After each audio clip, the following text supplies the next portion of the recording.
Um acordo entre Senado e Câmara levou em consideração que mais da metade da tributação no Brasil recai sobre o consumo e não sobre a renda ou o patrimônio, o que penaliza os mais pobres. Os parlamentares decidiram que a reforma tributária seria dividida em algumas partes a serem votadas simultaneamente ainda este ano. Uma delas é a PEC 110.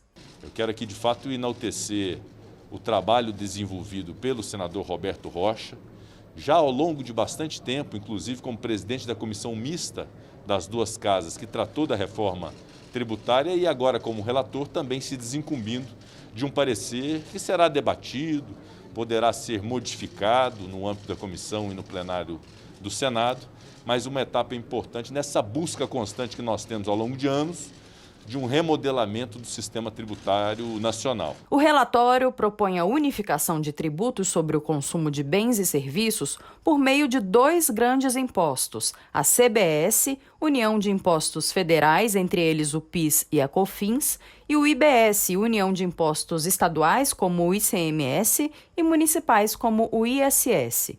E os 2 juntos formam o Imposto sobre Valor Agregado Dual, o IVA dual. Além disso, a PEC cria o imposto seletivo, que incidirá sobre a produção, importação ou comercialização de bens e serviços prejudiciais à saúde ou ao meio ambiente, mas não sobre a exportação. O sistema será eletrônico, de crédito e débito. Só isso já é uma grande evolução. Por quê? Porque até hoje, nos dias tecnológicos que vivemos, no mundo digital, o desafio na tributação é rastrear o produto.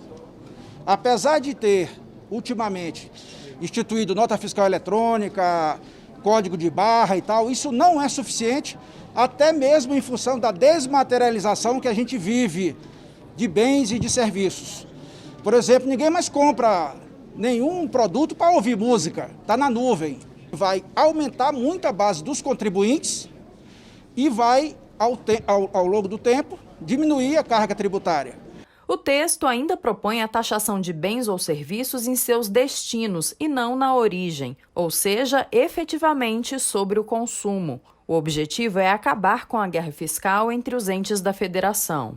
Hoje, nominalmente, dos 80 bilhões que é arrecadado este ano de ISS, 2 capitais que detêm 9% da população brasileira detém 40% desse valor. Então, nós precisamos fazer ele mais transversal, redistribuir essa tributação. Então, na medida em que o relator acolheu os estados, que nós possamos mudar da origem para o destino, esse é o primeiro ponto fundamental, vai se suprimir nos 60%, porque 60%, vamos dizer assim, desse IBS vem já na norma constitucional. Desses 60%, 5% vai ter uma distribuição unânime entre todos os municípios do Brasil. Pode ser uma capital ou um pequeno município. Os outros 30%, 35% vai ser legislação estadual que vai fazer. Ao longo dessas 3 décadas, sempre foram as divergências entre os estados que travaram a tramitação da reforma tributária. Então, primeiro, nós resolvemos internamente entre os 27 estados a convergência.